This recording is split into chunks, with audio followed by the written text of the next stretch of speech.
This is the Russian Dynamite, Masha Slamovich. Becca here. This is not America's sweetheart, Davian. It's Billy Starks. And the super fly guy, Trayvon Jordan. This is the fly side flyer, Jalen Brandon. Hardcore Princess, Jules Malone. Hi there, this is the Bubblegum Princess, Alexia Nicole. This is the Brazilian Wonder Woman, Christy James. This is the baddest black belt, Chennai Kai. This is Kid Bandit. The smash hit, Joel Bateman. This is Robin Renegade. Cody Hawk. Brutal Bob Evans. And you are listening to Wrestling with Entertainment, one of my favorite podcasts in the whole wide world. This is Lucha Libre extraordinaire, Rey Genesis, the King of Light, and you are listening to Wrestling with Entertainment. Hello, and welcome to the show at Wrestling with Entertainment, the only audio experience on the web today, the trusted choice for interviewing all your favorite wrestlers every Tuesday and Wednesday on YouTube and Castbox, sponsored by Rogue Energy and Player One Coffee. I'm, of course, your host, James J., alongside Scooter Dust. Grammar is important, but sarcasm is importanter. And it's a great day for wrestling, because we are wrestling with the King of Light, Rey Genesis.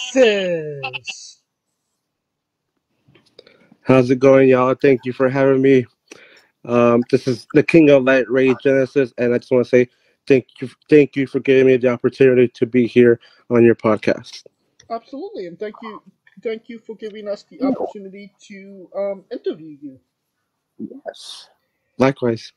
Once again, where can we see the King of Light shine next, event-wise? Oh, wow. So, 2024 is starting to get busy for me.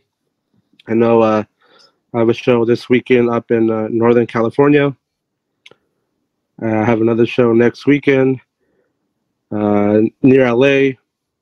And then possibly a show at the end of January in Vegas on a Friday. And then the next day somewhere in NorCal as well. So there's definitely a lot of shows coming up already in the new year. Just keep an eye out for show announcements on my socials at Rey Genesis Official on Instagram and Rey Genesis on Facebook. I'm gonna say, yeah, that super busy. Yes, very busy. It's better to be busy than bored. Yes, well, I my last show for 2023 was 2 days before New Year's, so it's keeping me busy for sure. And you mentioned your social media. Where can we find your merchandise? On Instagram mostly, on Facebook too, but I promote it more on my Instagram at Rey Genesis Official. Okay, so people could DM you for merchandise. Yes. Okay. So I have wrestling masks, I have action figures, I have official Rey Genesis T-shirts, 8x10 stickers, all that good stuff. All right. And you don't have to go looking for his social media. All of the links will be in the description of the video below, but on YouTube and Castbox. Alright, let's get into it. Last year was somewhat of a breakout year for you. Lots of big names you wrestled. One that obviously sticks out more than others is Super Crazy. Obviously, ECW legend, WWE legend at this point. What was the experience like competing with him? Wow, definitely a dream come true for me. I grew up watching Super Crazy on SmackDown, and before I started digging deep into my wrestling career, I did a seminar with Super Crazy years ago. So I was new in the business, and he was showing me the ropes, showing me the basics, and how to be in the ring. So I already kind of knew who he was as a person, and he kind of recognized me, remembered me, from the times I trained with him. Wow. So I knew I knew how cool of a guy he is and how funny he is. So just having the opportunity to actually be in the ring with him was definitely a dream come true. Does that kind of add to the moment? Being in the doing seminars with him, having some training under your belt with Super Crazy? Yes, yes. Well, when I got announced for the match, it was out of the blue. You know, I was during the match as like a last second replacement.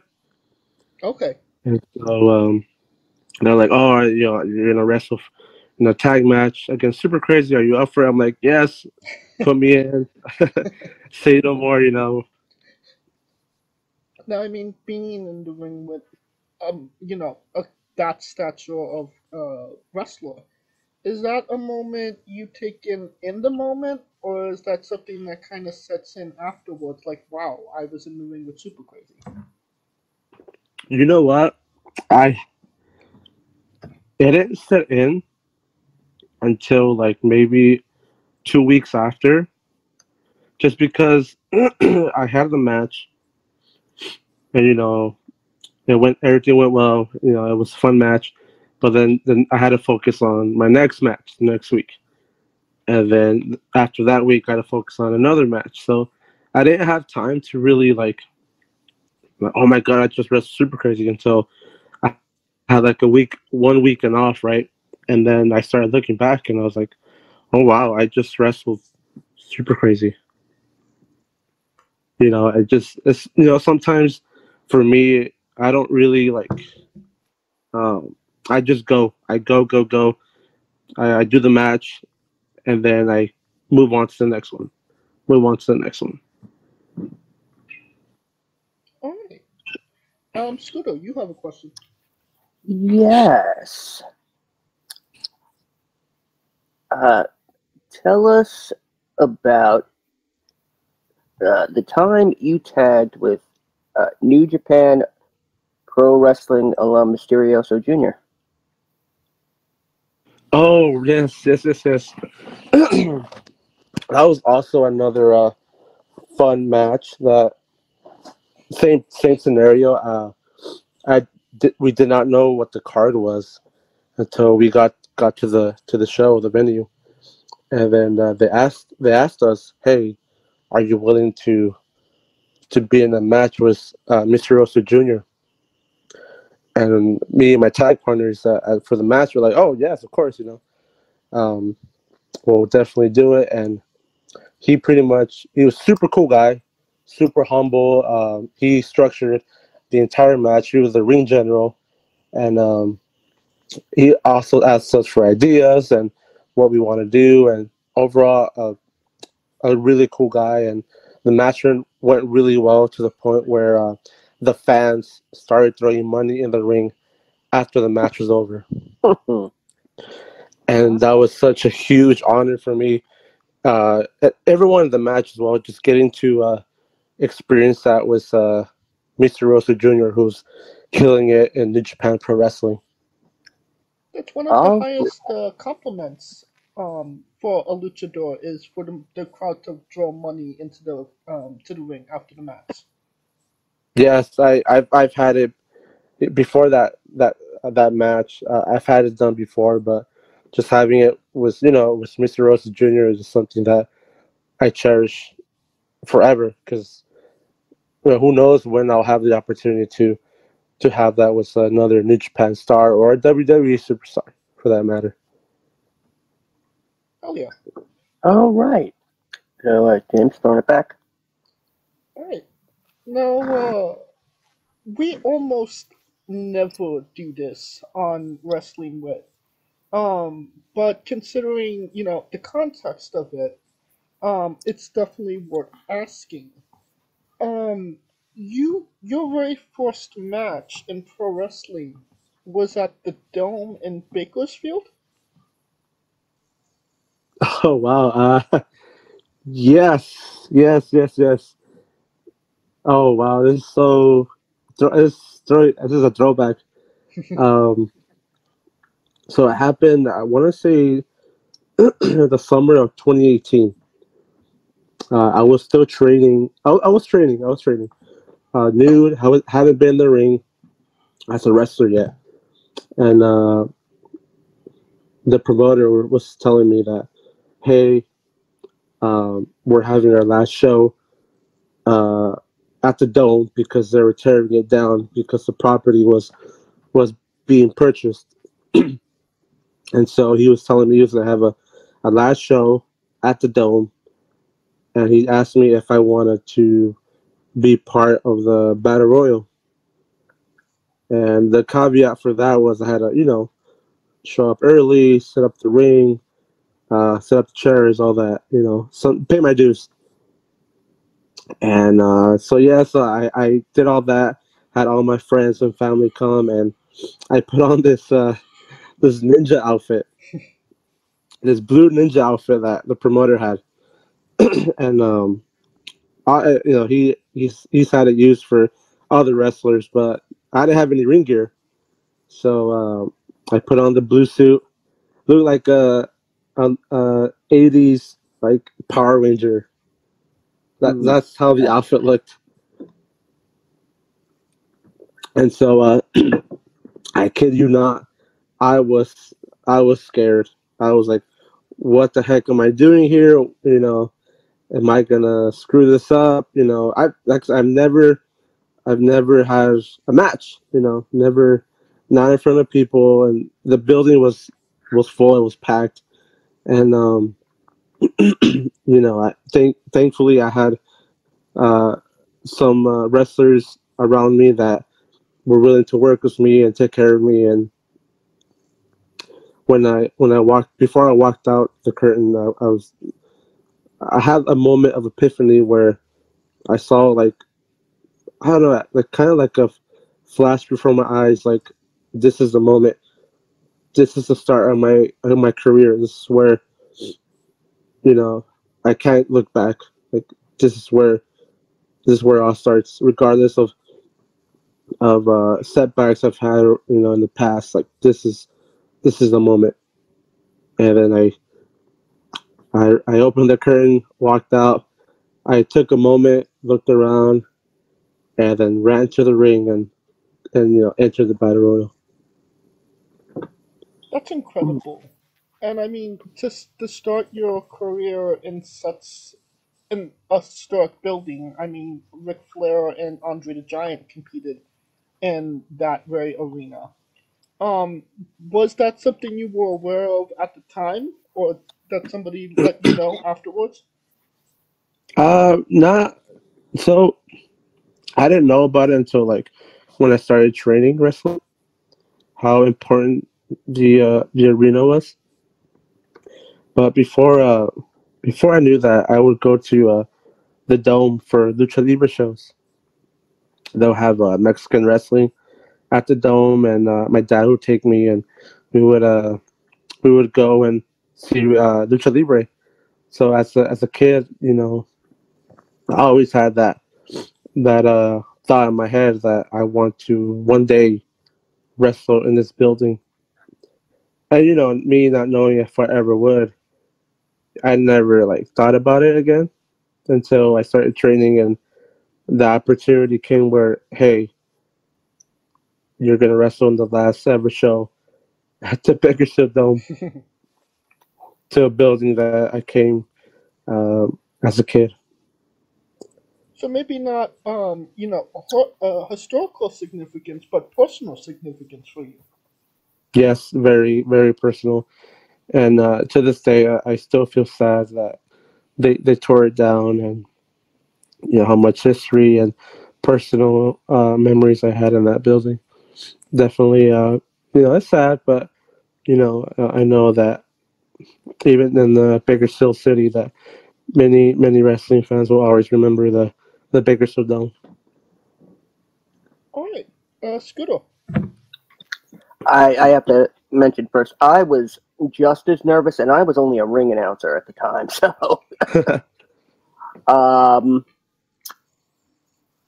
that's the thing about small town arenas. California, Texas, New York.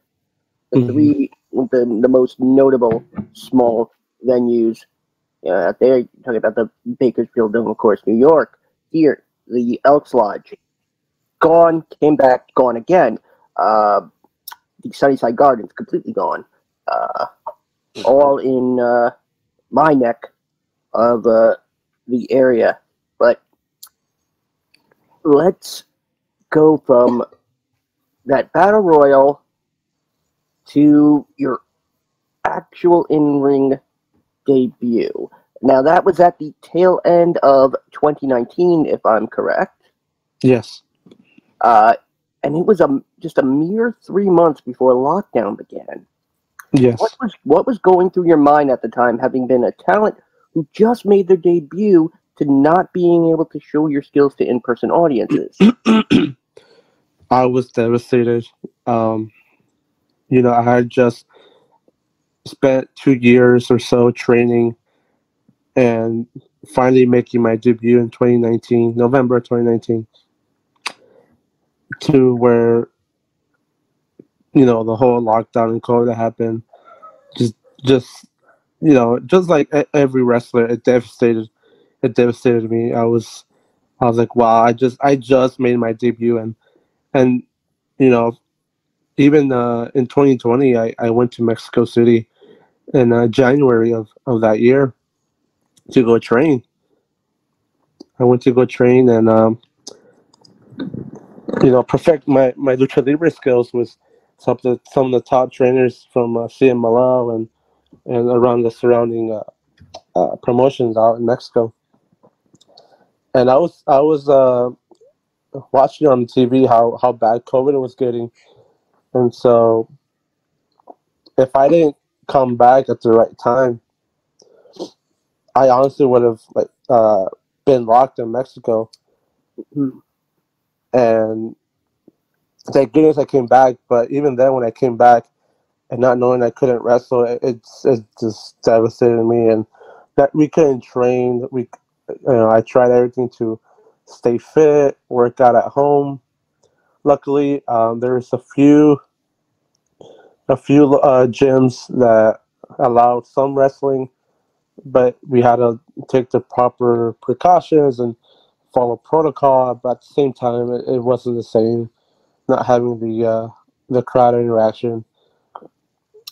That's got to be absolutely awful. But you know what? You're making up for it now. Yes. Oh, yeah. So, James, gonna throw it back? Yes. Going from, obviously a historical building for pro wrestling in the Dome to, somewhat of a memorable arena not known for pro wrestling. You wrestled at Dodger Stadium. Yes. Can you tell us about that experience? Yeah, so it was for a music festival that's gotten very popular in LA. A bunch of Mexican artists and come and rock and roll come and throw a 1-day music festival, and they had wrestling there. So I had the opportunity to be in the main event of that festival, and kid you not, half the majority of people were throughout the day were like, what's that? What's in that open space? And they were seeing wrestling at a music festival, and people were excited. They would run to the ring and watch the action.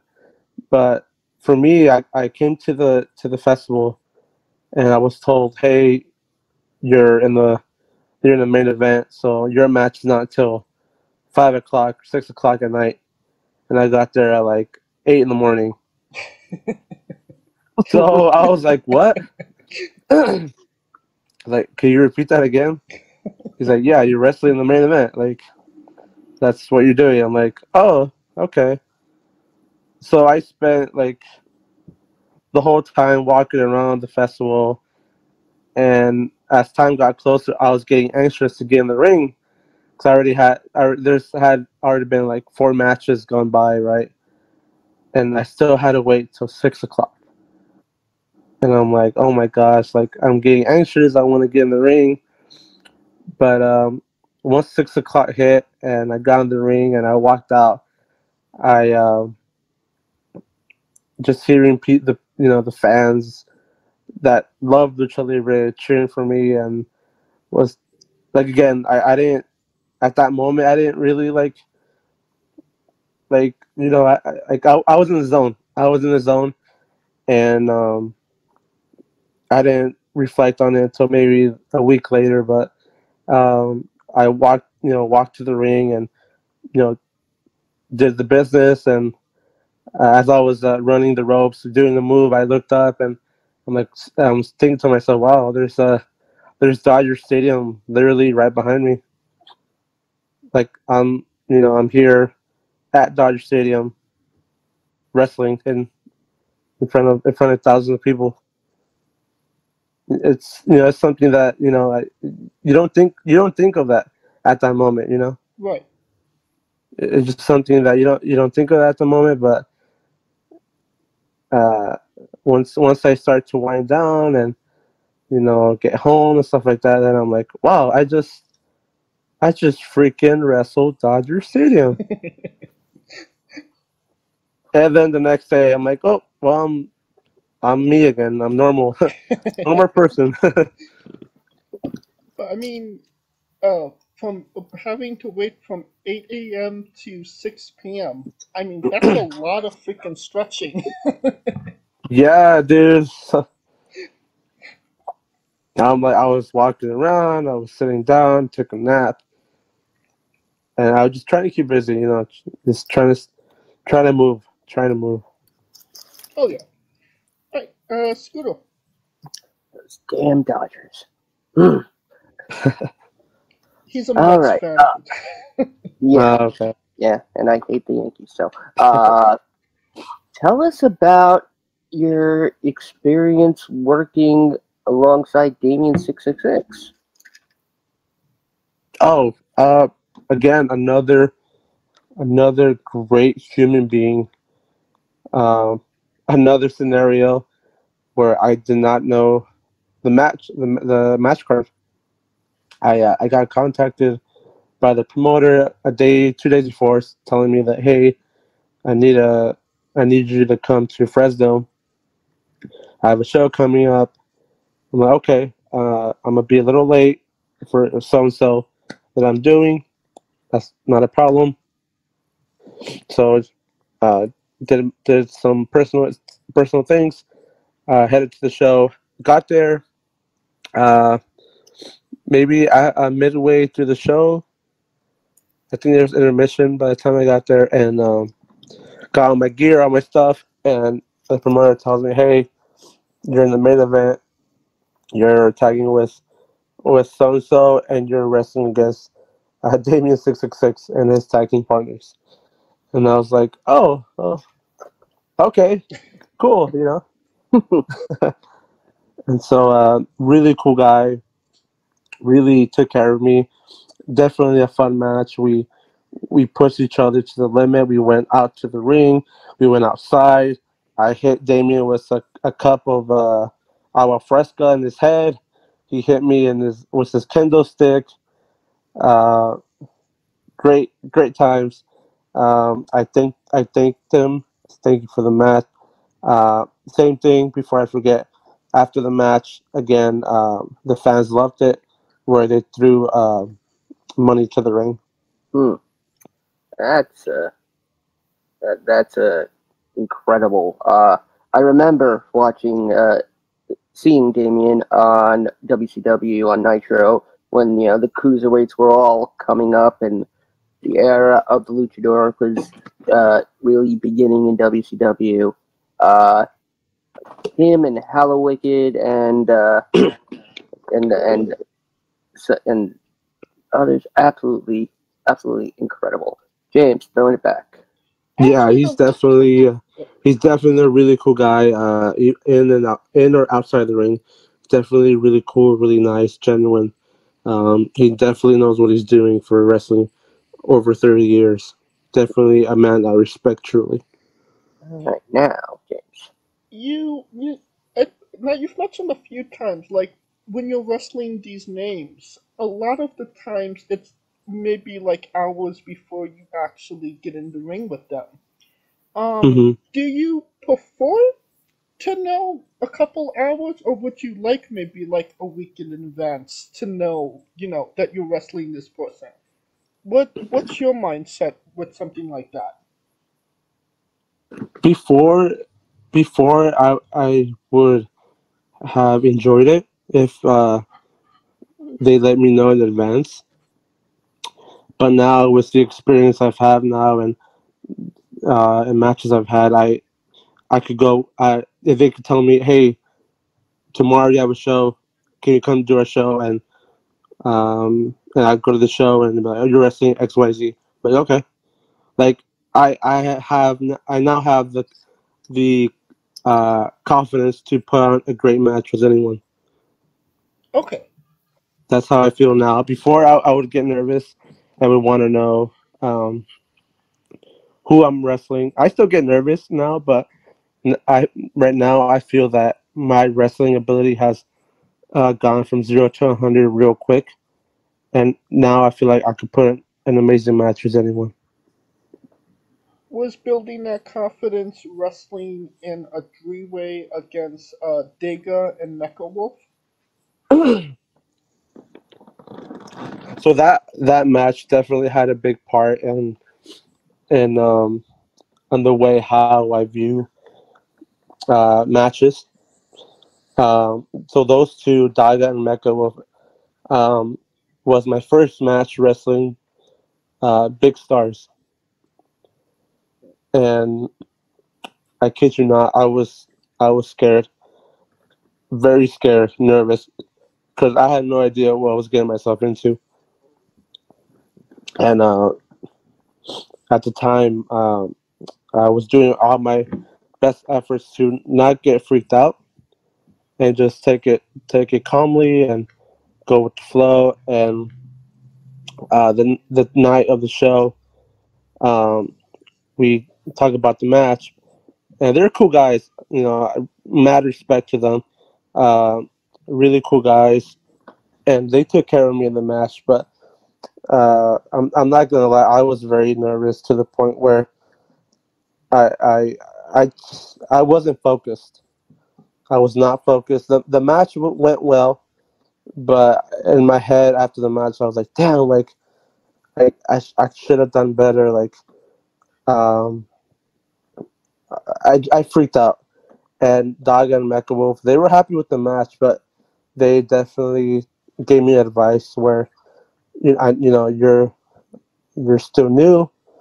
We get it, but we're telling you this that you can do this and that you can wrestle anyone and any who. Like, yes, we wrestled in big companies, big promotions, but at the end of the day, I'm Daga is someone else in his personal life. Mecha Wolf is someone else in his personal life. Like, we're we're two big stars, but at the end of the day, we're two normal people. And I took that very, very, very good. Like, I took their advice, and ever since that match, I've gotten better into how I approach big caliber matches. You could correct me if I'm wrong, but you did have a singles match with Dega after that, right? No, no, no, no. It was supposed to be a singles match, but they added Mecha Wolf at the last second. Okay, my bad. So that's where it kind of threw me off. I was like, oh, because I was getting ready for Daga, but then the promoter was like, oh, Mecha Wolf's here. We didn't realize he was coming, but we're throwing him in your match. It's like, oh, so the pressure's on. Well, I mean, hey, but two great guys. I respect them, and I hope they're doing well, and I know they're killing it in their careers right now. any experience you could walk away with, learning something is a good experience in my book. Yes. At the time, I went after that match. I went into a funk. And I still had matches. I still had shows to do, and during that funk, my confidence was at an all-time low. I wasn't, giving it 100%. I was doubting myself. Um, but over time, I overcame it and started to become the wrestler that I am right now. Scooter, you have a question. Oh man, I am sorry. I know that feeling of funk, especially when it comes to wrestling. Mm-hmm. Let's pick it back up with tell us how you got into becoming a dubstep DJ and producer. And do you find any common links between that and wrestling? Yeah, so that is my other passion. I started DJing in college. I started learning in college and started doing college parties and stuff like that. And then I started to learn how to produce and whatnot, and did a show in Hollywood. Uh, and so yeah, I say both professions are similar in a way when it comes to dealing with promoters, dealing with ticket sales, promoting, um, being in front of people, and being center stage. It's definitely I would say the same for both professions. You're out there providing entertainment, and you want to do the best show that you could possibly give. All right, I like that. Even though I don't listen to much dubstep, I think I might now. James, go right back. You're missing out, Scooter. Real quick. So, the crazy thing I've done in that world is I went. This is like 2021. I had no shows, right? Everything was still closed over here in California. But I went to a show in Orlando, and so I was working a shoot job, and had a free ticket to a show in Orlando. And I kid you not, I worked a 10-hour shift on a Friday. Drove myself to LAX at 10 p.m. Hopped in a plane to Orlando. Got there at 5 a.m. Went to the music festival at like 1 p.m. Did the whole thing, right? But the show was over at 2 a.m. Slept for 3 hours. Got back on a plane and was in LAX at 2 p.m. Sunday afternoon. Wow. That is a wrestler's schedule for a DJ. Yep. Yeah. And the time difference too. Being in my time zone in the EST, that plays with you. Not as much as jet lag, maybe, but I'd say you probably were already feeling jet lag before you got on the plane. Yeah. I mean, I guess I'm used to it. I don't know, maybe from all the driving or traveling I do with wrestling, but I definitely got a little tired after that adventure. All right. Swinging back to wrestling. Obviously you are a luchador. One of the most important things about the luchador culture is your mask and what it means and signifies. Can you tell us about the meaning and significance of your mask? Yeah, so for my mask, I've changed it over the years, but the current one to my original, kind of similar, but it pays tribute to Rey Mysterio. Okay. He was my favorite wrestler growing up. And just it also pays tribute to my dad, who was the one that created my mask. He's the one that drew out the concept of the mask years before I started wrestling.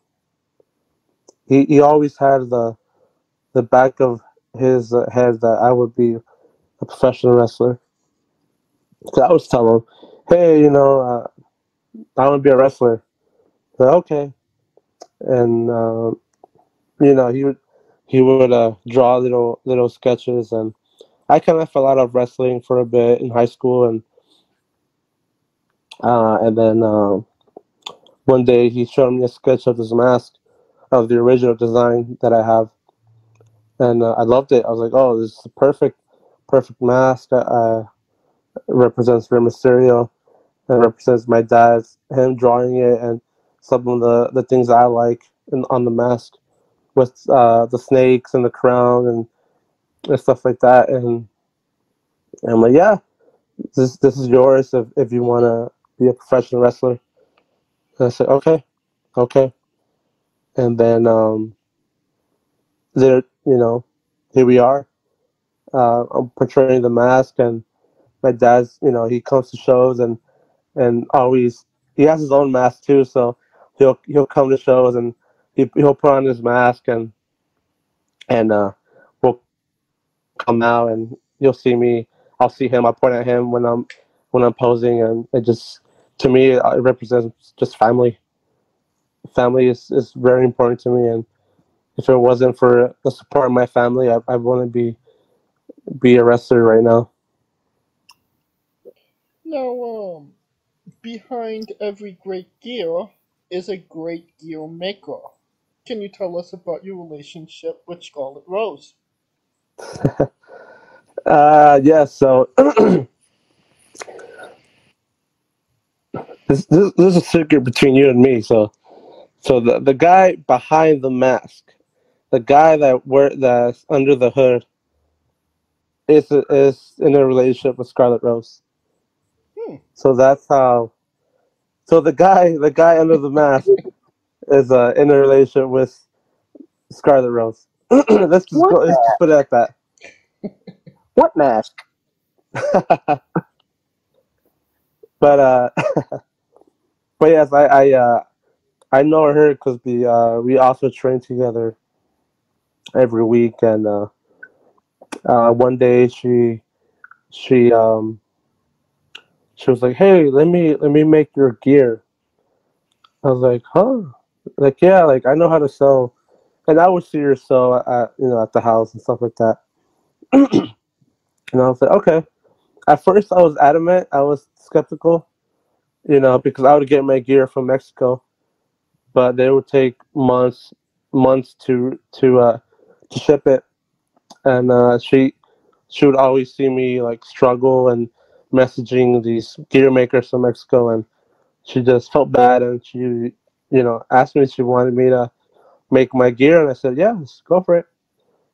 So the current design that I have now with the stars, that's the one that she came up with,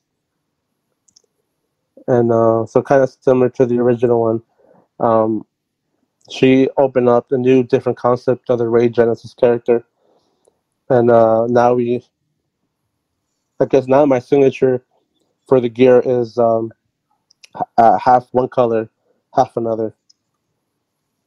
So kind of like maybe half gold, half white, or half black, half gold. So that's kind of been my signature as of late.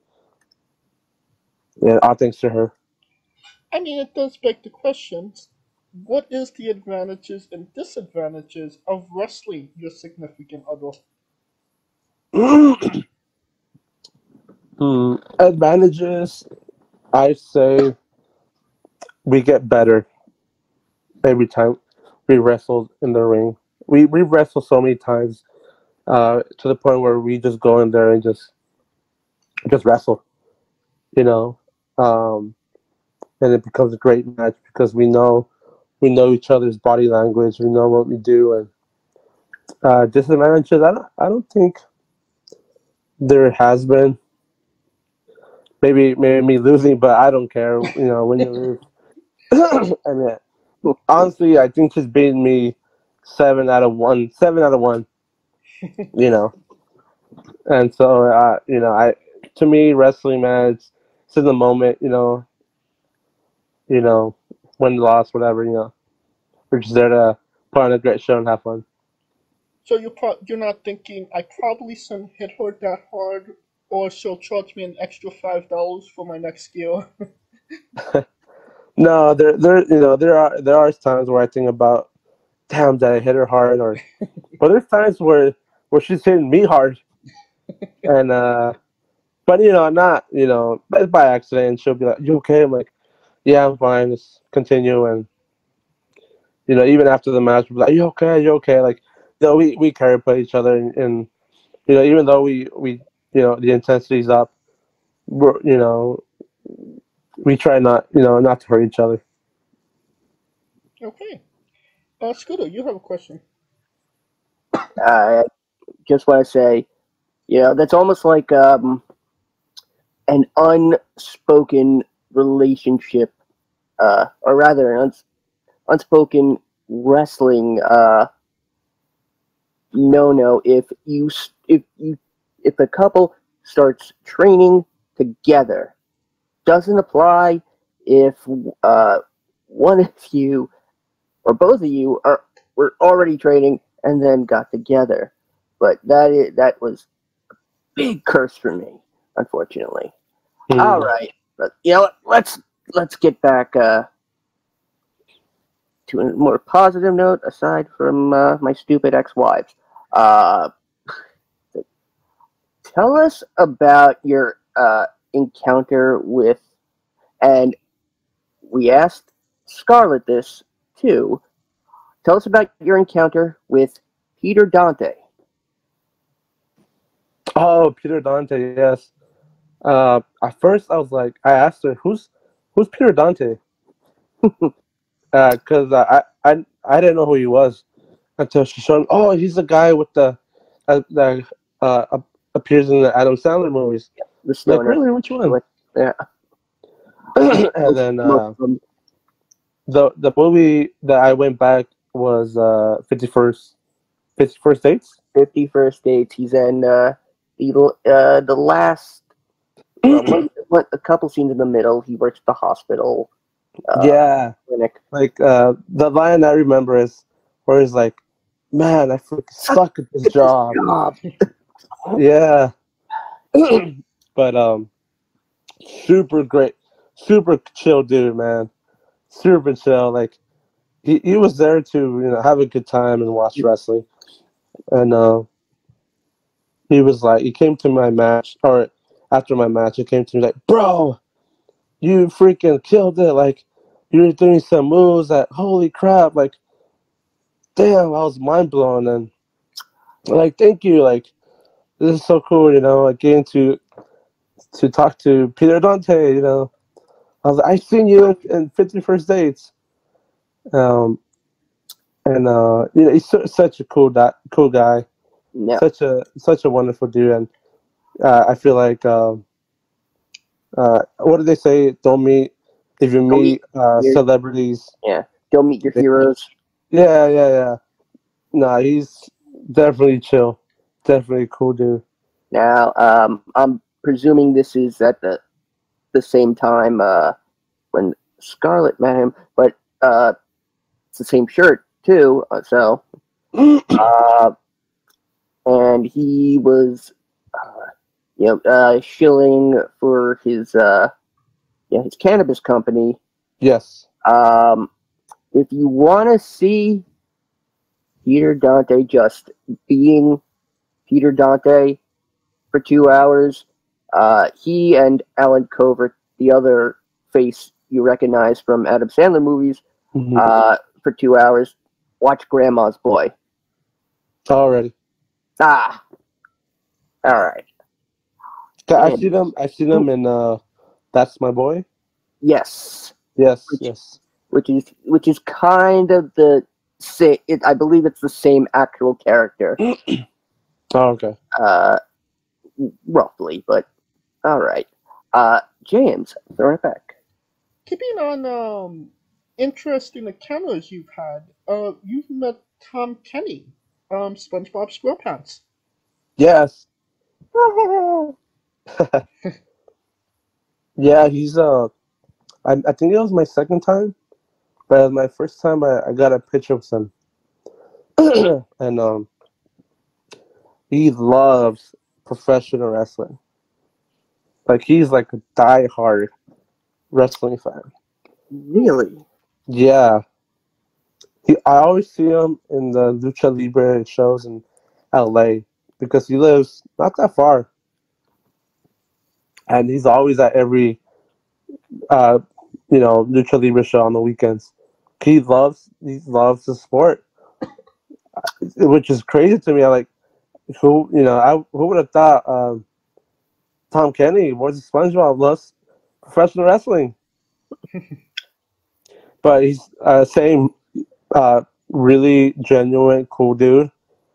Took pictures with all the wrestlers, and I told Scarlett, look, that's Tom Kenny, and she was like, who?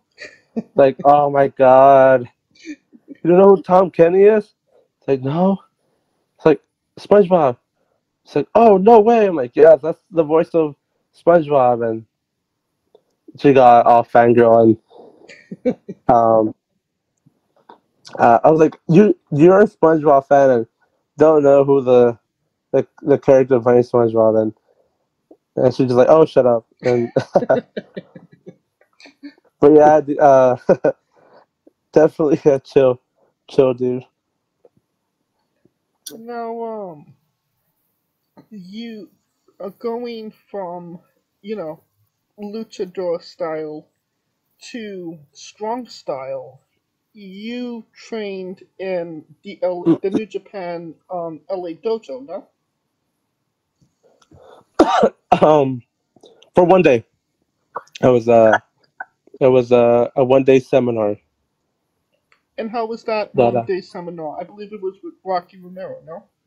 Yes, Rocky Romero. I forgot when it was. Holy crap! I wanted to say 2019 as well, but I don't I don't remember. But yes, Rocky Romero was there. A lot of big indie talent that are now killing it in WWE, AAA, MLW, NWA were there, and we were even for one day we were put on the burner. They made us do hundreds of push-ups, hundreds of squats, a lot of running, a lot of rolling and tumbling, and a lot of the traditions that what they do in New Japan, and definitely a great experience. I know I definitely want to go back sometime this summer. I know they've been having 3 month courses, and I want to do the class and see where I can test my limits. Okay. You have a question, Scooter? Yes. Tell us about your encounter with Brian Kendrick. Brian Kendrick, yes. So, believe it or not, he currently is my trainer. Yeah. He trains me and Scarlett and a few others. Definitely a man that bleeds, sweats professional wrestling. Since the day he took over our training is the day I picked up more confidence. He's taught us how to just go in there in the ring and be the best mother effer that in the building. You know, his style is intensity, um, old school wrestling from the 50s, 60s, 70s, UK wrestling. He knows it all, and just having the wealth of knowledge and showing us has definitely um, increased my wrestling knowledge and wrestling ability. Um, Honestly, without him, I wouldn't have the confidence I have now. Um, I will tell you the first time he started training us, I was nervous. I was like, "Holy crap!" Like, what's he gonna bring to the table? Because it's Brian Kendrick, former WWE wrestler, New Japan star, TNA star, Ring of Honor star, and uh, and every week he tells us, "What are your goals? You know, what do you guys want in professional wrestling?" Like, because there's times where we will tell him for advice and be like, and ask him for, is this show worth it or not? And every time he tells us, every show you do, whether it's good or bad, that's a stepping stone to where you want to go. And I take that deeply inside me because it's true. Any show I do, good or bad, it's gonna lead me to where I want to go in professional wrestling. And yeah, man, Brian's a man.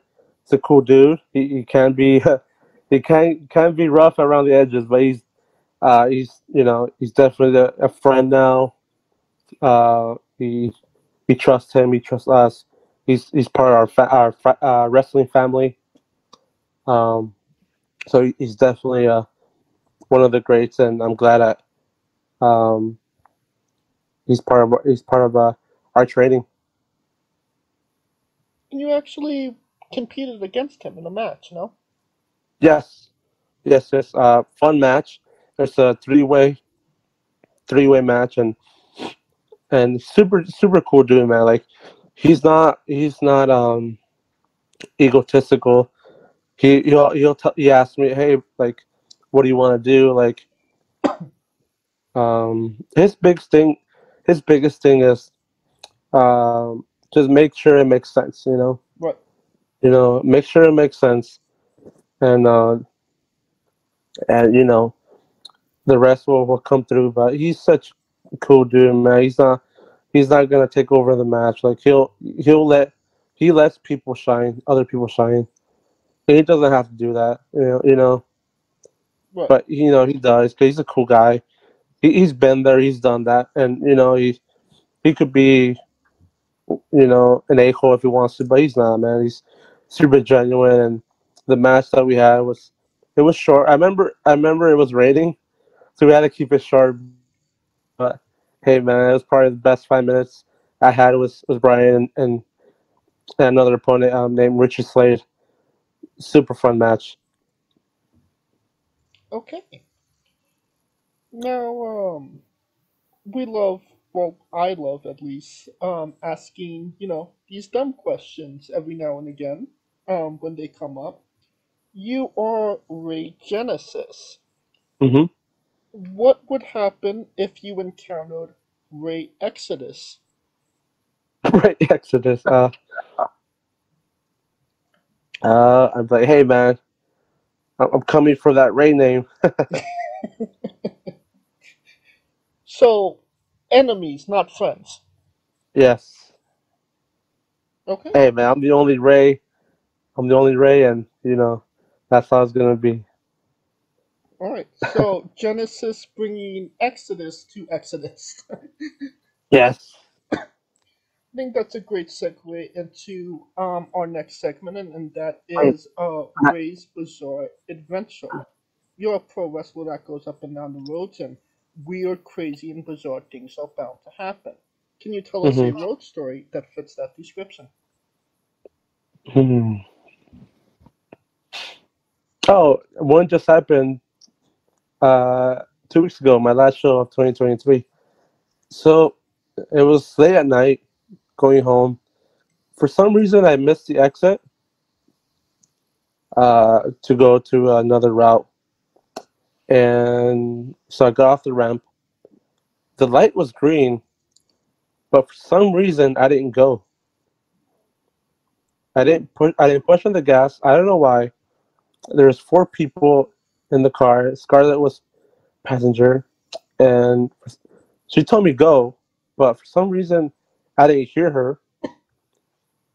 Um, there was no cars behind me, and when I pressed on the brake, I kid you not, a truck, I don't know if it was an SUV or something, ran through the red light going the other way. Wow. So if I would have pressed the gas when it turned green, the car would have hit us. Literally would have hit us. And for some reason, I don't know, I can't explain it, but I did not go for some reason. I didn't hit the gas pedal. And we both looked at each other like, what the F just happened? And she's like, did you feel it was coming? I was like, I don't know, like I just knew not to go. So that's something that still I think about to this day. This just happened more than a week ago. That is insane, honestly. Yeah. That's definitely a bizarre adventure to say the least. Mm-hmm. And she asked me, did you not hear me tell you to go? I was like, no, I did not hear you. I did not hear you say go. That's like I was maybe at an out of body experience or something, or my conscience said, don't go, don't go. I was like, wow. Now I know why. Like I didn't go. Alright. Fantastic, bizarre adventure to say the least. Right. Scooter. Yes. Tell us about your love of South Park. South Park, dude. I haven't kept up with South Park, but I love the old episodes from 2001 to like maybe 2015. Freaking love those episodes.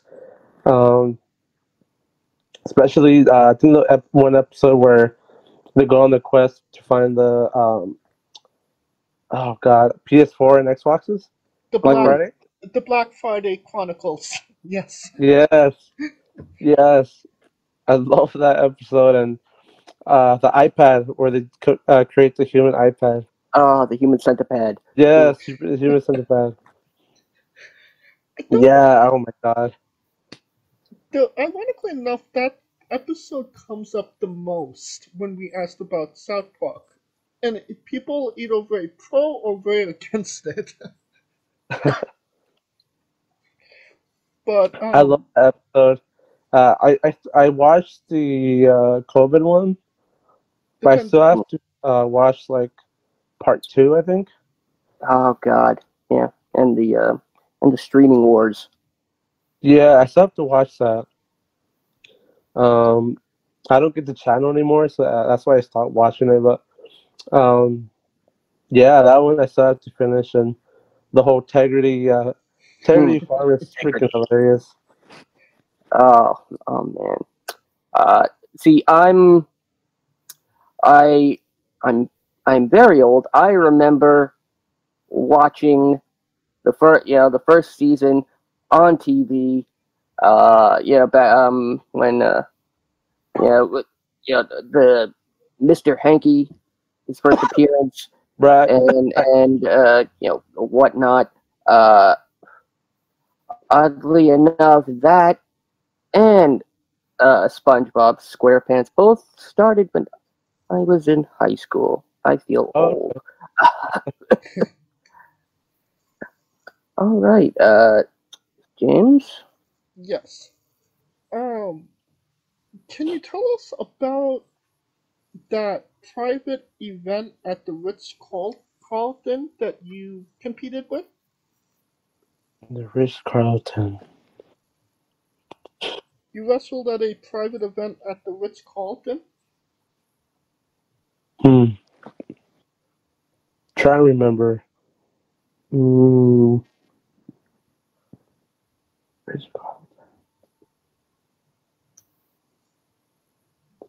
Try to remember when that was. Let's see.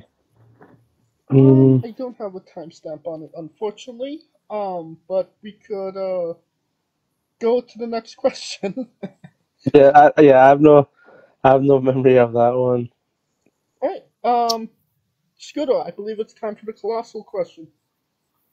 Yes.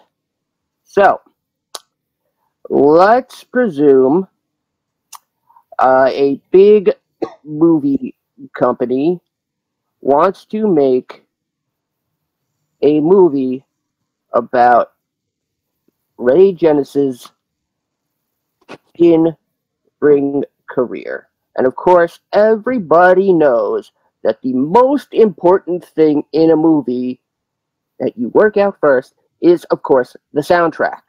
Mm-hmm. What would be 3 to 5 songs that would feature on the soundtrack for the Rey Genesis in-ring movie blockbuster? Let's see. Okay, so the first one would be, it's a dubstep track. I believe it's called The Last Time of Us. It's like a melodic piano type song. That'd be the first. Second would be another dubstep, which is like a same melodic type feeling, upbeat. Forgot the name. I know the artist, Subtronics. That'd be second.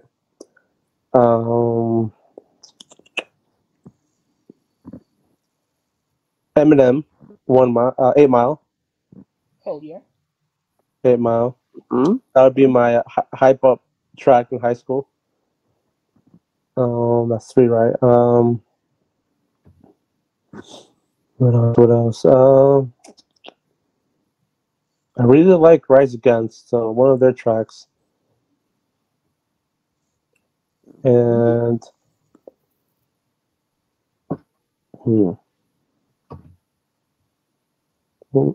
I guess I'll say one of Peso Pluma's songs, just because I do enjoy listening to his music.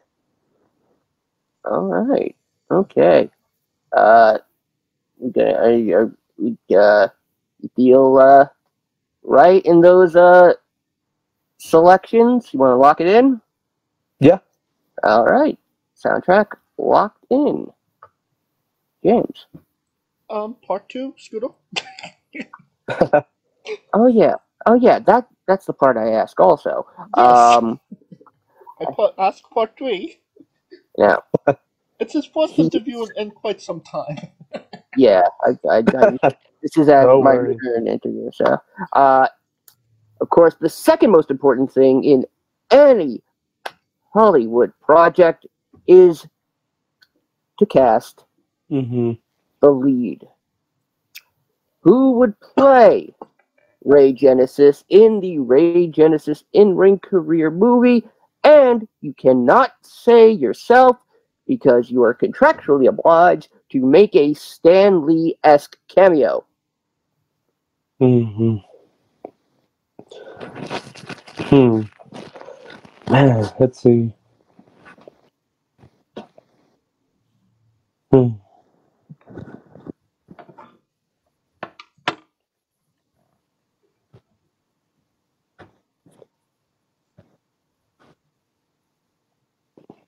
You getting out? If the guy that played Kerry Von Erich, if he committed to being tan and make sure he looked like me, I would put him. Jeremy Allen White. Yes, Jeremy Allen White, from Shameless. Yes. if he studies Spanish, that's my guy. Okay. All right. Now, every movie has a supporting cast. Who would be 3 people significant to you and your story that would be in your movie, and who would play them? 3, right? 3, yes. Scarlett Rose, that's 1. Okay. My dad, 3. Or 2nd. That's number 2, right? That's my dad. And are we talking like beginning of my career? I mean, you're the producer. I mean, you could add whoever you want, or it could be a zombie movie for all we care, as long as you're Okay. happy with the outcome. Okay.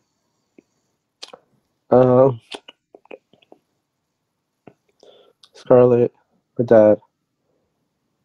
One of my original trainers. Okay. And should we leave this the casting up to casting? Yeah. Okay. Alright. It is sounding like a solid movie to say the least, and you could pre-order the tickets now. There you go. We'll do better than Arkansas. Huh? We'll do better than Arkansas. Clearly, because this will get released in theaters. Alright. And just so you're aware, the private wrestling event was on May 18th, 2022. Oh, yes. I remember now. It was yes. I forgot the name of the hotel, but it was a really nice hotel in Santa Barbara. Yeah. Yes, there you go. Yes. Yeah, so it was definitely very sophisticated and elegant, where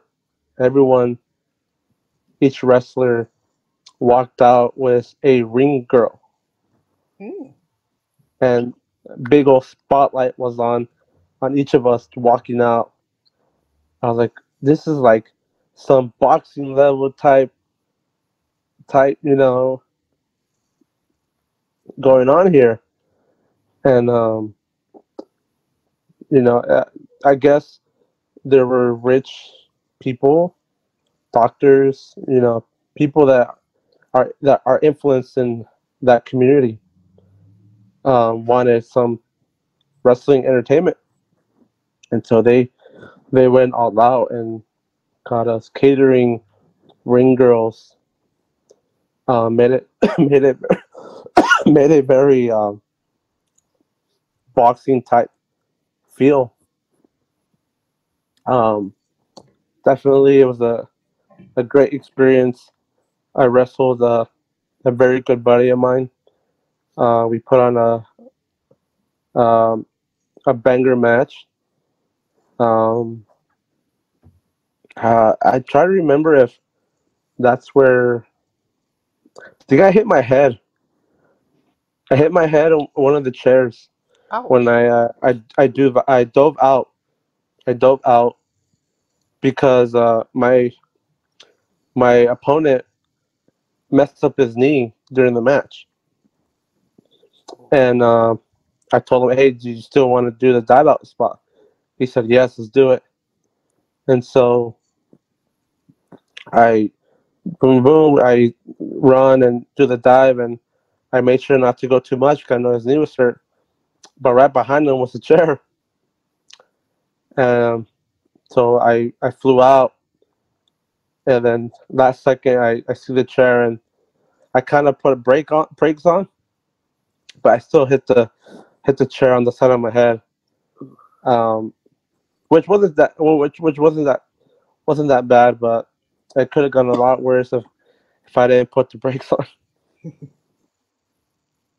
Alright.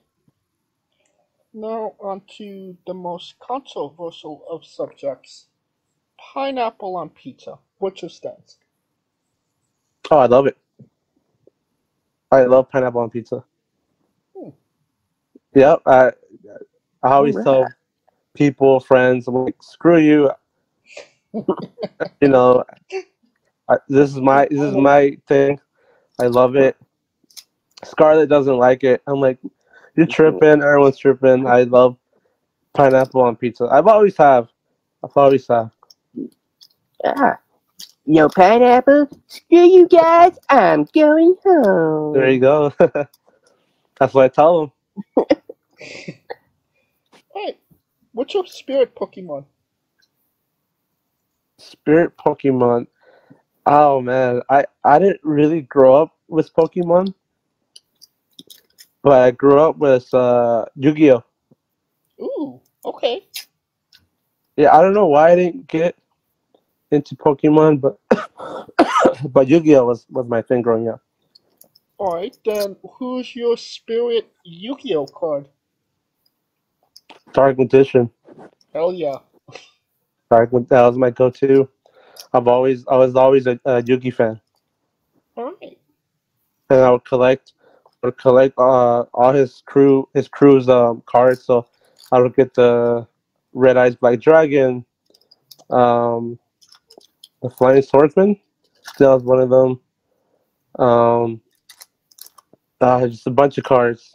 Those Bunch of were cards that I would get. Joey's deck, I believe. Yes, Joey's deck. Yep.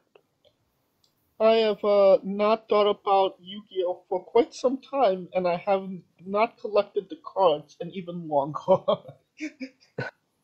I have a few. I know I still have like I have a oh man, what was the? It was like the upgrade from Dark Magician. It's like a special level character. The older magician, I believe. I think so. The wise magician? I think so. Yeah, something like that. I know I still have that card somewhere, and it could be worth a lot of money right now.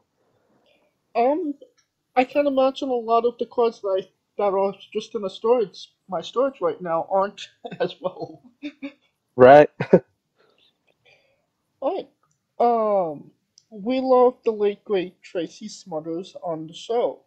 Do you know the acronym for Doug? THUG. What was that? I'm sorry. The last part. Do you know the acronym for Doug? THUG. THUG. Thug. I do not. Scooter. Let's see if I remember this. T is for terrible. H is for hell. U is for ugly. And G, well, G is for jail, because thugs can't spell. That's nice. Yes. That's funny. That's awesome. We love the late great Tracy Smothers. We're trying to keep the memory alive on the show. Oh, that's awesome. That's awesome, guys. Weirdest question you'll be asked on a wrestling interview. Would you ever consider wrestling a rock? Not Dwayne Johnson, not the country, an actual physical rock. Yeah. Yeah, there's there could be a good story to be told with a rock. Simple and to the point. Yeah. Alright, well, just for context, there is this wrestler named Psycho Mike that did indeed wrestle a rock for over 15 minutes in a Tungsten Man match. That's an Iron Man match that lasts for 2 weeks. Wow. Yes. Yeah. Friggin' Canadians. Alright, on a more serious note, where do you see yourself in 5 years? I want to be signed to a major wrestling promotion. That is my goal. That is what drives me to get better every day as a wrestler, as a person. Be better or get better in the gym. That is my goal. To be signed to a major promotion. Any specific promotion? No, I mean honestly, like the goal would be WWE, but I wouldn't mind starting off with maybe TNA wrestling or NWA. I know NWA is having good matches. New Japan, that would be something that I would love to do. There's some connections there, so I would love to do New Japan. I know. I know. I would love to do Triple A. I know that's not. I know that was can be attainable real quick. One of the Mexican promotions in Mexico, but uh, any TNA, AEW, WWE, NWA, any of those sort, I'll be happy with. Alright. And what is a match people should go out of their way to see that best shows off what you are all about? Let's see.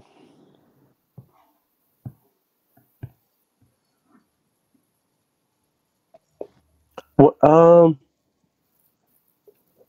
I don't know if I've uploaded yet, but the one with Brian Kendrick, that was probably my best match I've had. But I know the one I had recently at the end of 2023, that was a good match that I'm very happy with, and that I could, once I get the video, I'll definitely upload it. And because of the way it was structured, it was stuff that Brian Kendrick taught me, and the videos and matches we watched together, and it was really the people loved it, the fans loved it, to the point where promoters were asking me to come back. Other promoters that were there asking me for my contact info. Like, it was very simple but effective because the ceiling was not that high. I guess there's like lights hanging, and so we couldn't do much. But I made it. I structured it where it was intensity, but the crowd was on their feet. And who was that match against? His name is Guy Cool. And can we find either of those matches you mentioned on YouTube?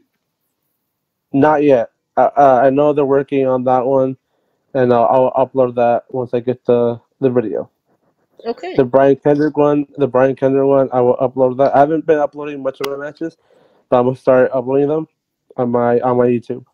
So find the Brian Kendrick one here coming up soon. And there will be a link to your YouTube page in the description of the video below, both on YouTube and Castbox. When those are uploaded, simply click the link and you can find those matches. For anybody that hasn't seen it, wants to see it, wants to re-see it after this interview. And since we are nearing the conclusion of this interview, we are wrestling with the 8 questions of doom. Dun, dun, dun. This is our speed round, our bonus round, the round where we see who you really are. Are you ready? Yes. Excluding yourself, greatest wrestler of all time. Rey Mysterio. Worst? Worst? James Ellsworth. You're main eventing WrestleMania for the World Championship. Who is your opponent? Dragon Lee. If you could come out to anyone's entrance music, past or present, who would it be? Eddie Guerrero's Light and Steel. Hell yeah. Finish the sentence. Kayfabe is... Real. We would have also accepted is quite good on toast. Squash. Vegetable or fruit? Vegetable. Is indeed a fruit. What was it? It's a fruit. Is it? Oh, okay. Yes, it has seeds, tomato logic.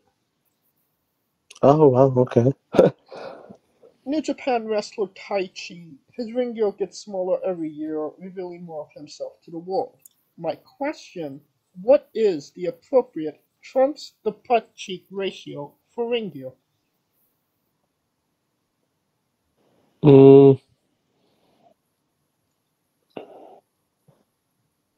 So like size wise?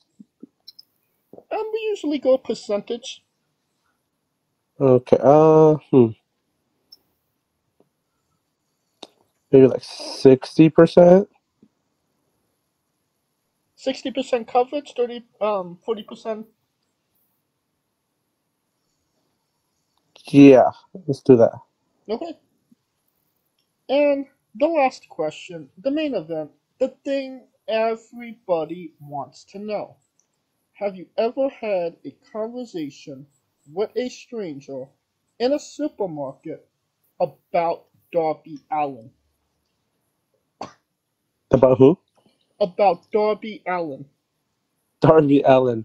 No, I have not. And that is the correct answer. And that will conclude this interview. Thank you so much for coming on and doing this with me, with us. Yes. Thank you for having me. I had so much fun. Absolutely. And once again, where can we find all things Rey Genesis on social media? Yes. So follow me on on Instagram at Rey Genesis Official.